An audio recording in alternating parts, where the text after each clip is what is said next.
Hi అండి. Welcome to Tamil Durga shorts. అందరికీ good morning. అందరూ ఎలా ఉన్నారు? బాగున్నారా? మేము కూడా చాలా బాగున్నాం. ఇదైతే గనక ఇవాళ మంగళవారం కాబట్టి ఇంకా వంట అయితే లేట్ అయిపోయిందండి. ఇప్పుడు టైం చూస్తే గనక 8:30 అనమాట. ఎందుకంటే చిన్నుకి బాగాలేదు, నాకు బాగాలేదనమాట. అందువల్ల నీరసంతో లేగలేకపోయాను.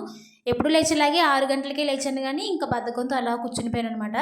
ఒళ్ళు నొప్పులతో ఇక చల్లగాలికో ఏంటో తెలియదు కానీ చెవులు కూడా చాలా నొప్పి వచ్చేస్తున్నాయి అనమాట. ఇంకా చిన్నుకు కూడా కోల్డ్గా ఉంది కదా, అలా ఏడుస్తూనే ఉంటున్నాడు.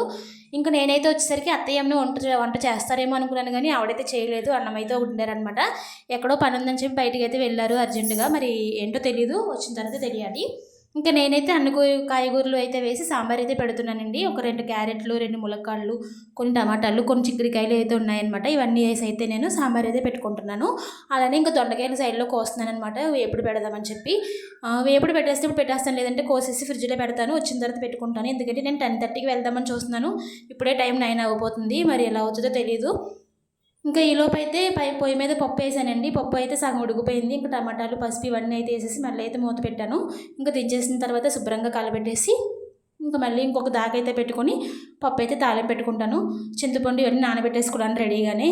ఇంకా టైం ఇవాళ ఎంత అయిపోతుందని అసలు అనుకోలేదనమాట. టైం అయ్యే కొద్దీ మనకే కంగారు అనమాట.